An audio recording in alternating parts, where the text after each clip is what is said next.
বিসমিল্লাহির আসসালামু আলাইকুম।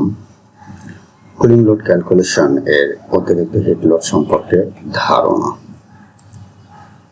External hit load calculation. Introduction to cooling loads. Cooling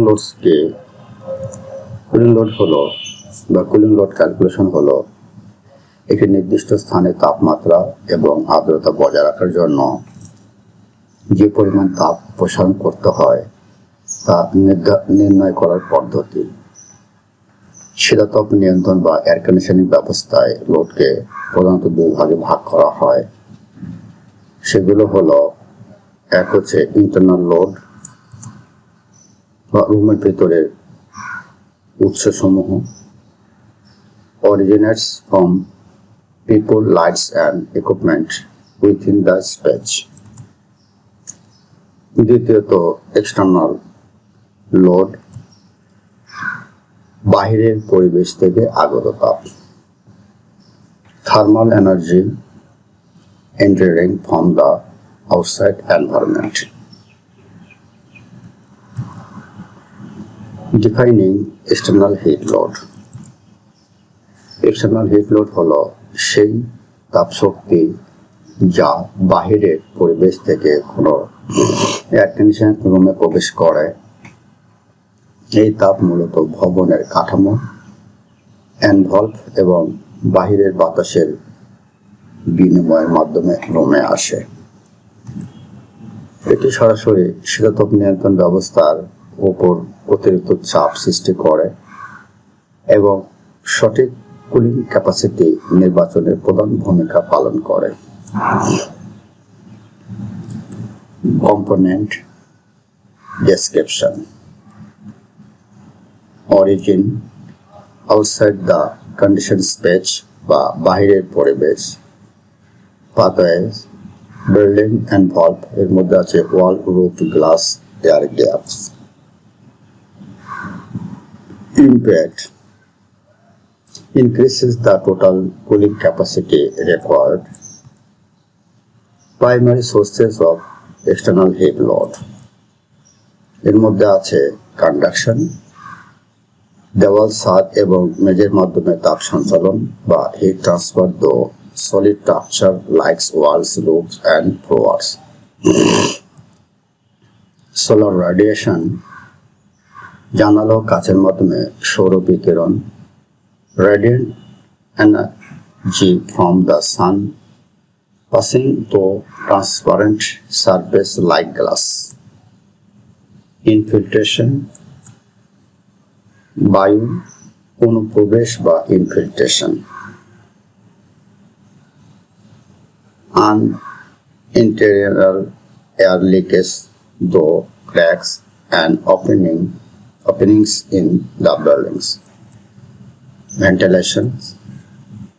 ventilation বা বায়ু চলাচল। Control introduction of outdoor air from indoor air quality. এসে প্রাইমারি সোর্স হলো এগুলো ইন্টারনাল এক্সটার্নাল হিট লোডের প্রাইমারি সোর্স সমূহ। হিট গেইন তো ওয়ালস অ্যান্ড রুফ, দেওয়াল এবং ছাদের মতো অস্বচ্ছ বা অপেক কাঠামোর মাধ্যমে তাপ সঞ্চালন প্রধানত পরিবহন বা কন্ডাকশন পদ্ধতিতে ঘটে। এটি বাহিরে উচ্চ তাপমাত্রা এবং সূর্যের সরাসরি বিকিরণের ফলে সৃষ্টি হয়। এর মধ্যে উল্লেখযোগ্য হলো তাপমাত্রা পার্থক্যের কারণে বাইরে থেকে ভিতরে তাপ প্রবাহিত হয়, কাঠামোর গুরুত্বের কারণে তাপ পৌঁছাতে সময় লাগে বা থার্মাল ল্যাগ, ইনসুলেশনের ব্যবহারের মাধ্যমে তাপ প্রবাহ কমানো সম্ভব।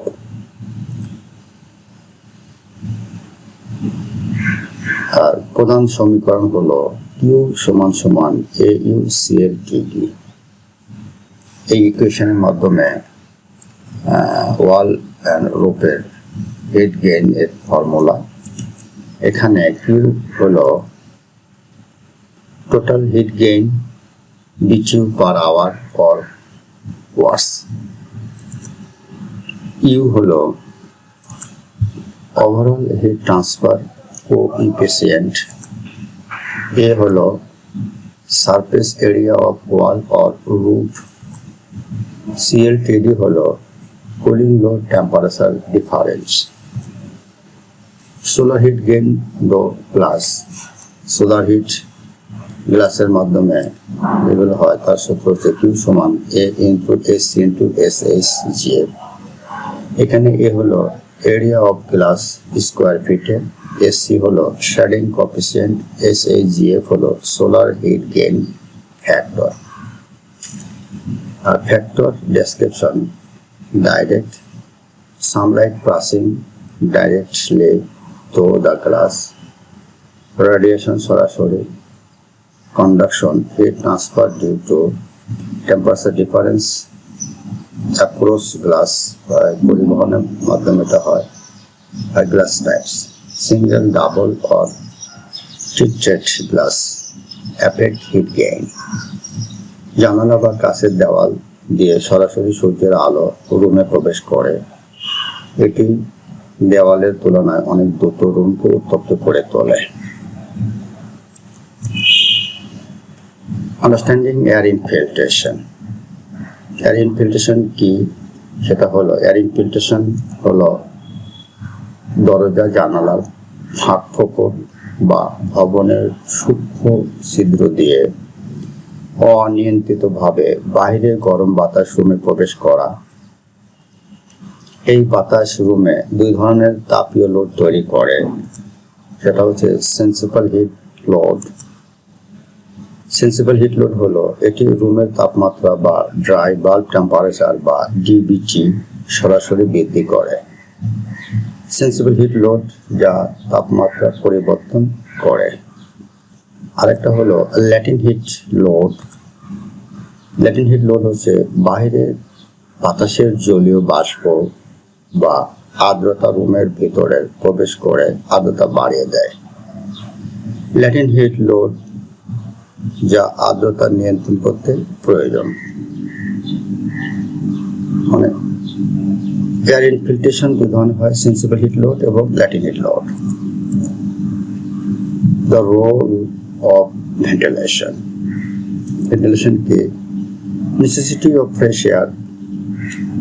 ফ্রেশ এয়ারের প্রয়োজনীয়তা হলো রুমের ভিতরে বাতাসের মান বজায় রাখার জন্য এবং অক্সিজেনের মাত্রা ঠিক রাখতে পরিকল্পিতভাবে বাহিরের বাতাস প্রবেশ করানোকে ভেন্টিলেশন বলে।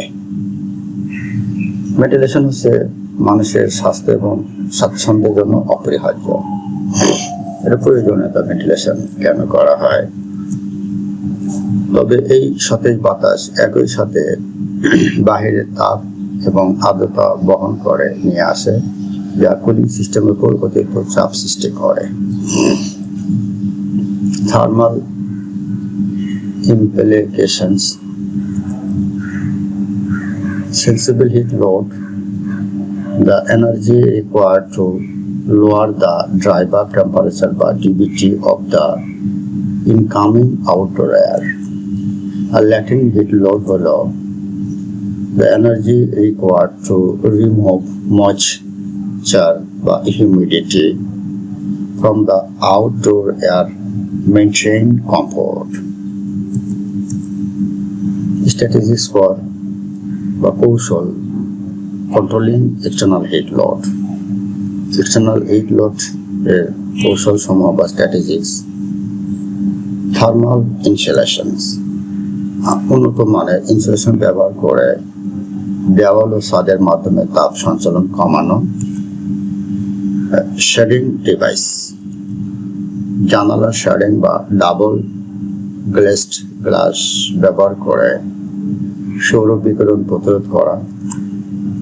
বিল্ডিং ওরিয়েন্টেশন: ভবনের দিক পরিবর্তন করে সরাসরি সূর্যের আলো থেকে রক্ষা পাওয়া।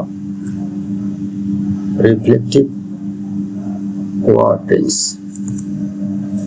সাদা বা হালকা রঙের পেইন্ট ব্যবহার করা যা তাপ বিকিরণ করে। কোটিংস স্ট্র্যাটেজি বা কৌশল: কি বেনিফিট? সুবিধা হলো insulation, reduce conduction load, shading এর মাধ্যমে blocks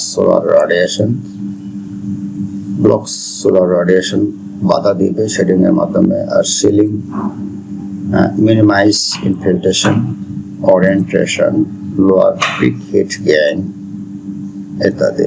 thanks, and questions you can find me at. এই বিষয়ে যদি কোনো প্রশ্ন থাকে তাহলে ইমেল নাম্বার হচ্ছে একটা, ইমেল করুন। পরিশেষে ধন্যবাদ সকলকে, থ্যাংক ইউ ফর অল, ধন্যবাদ।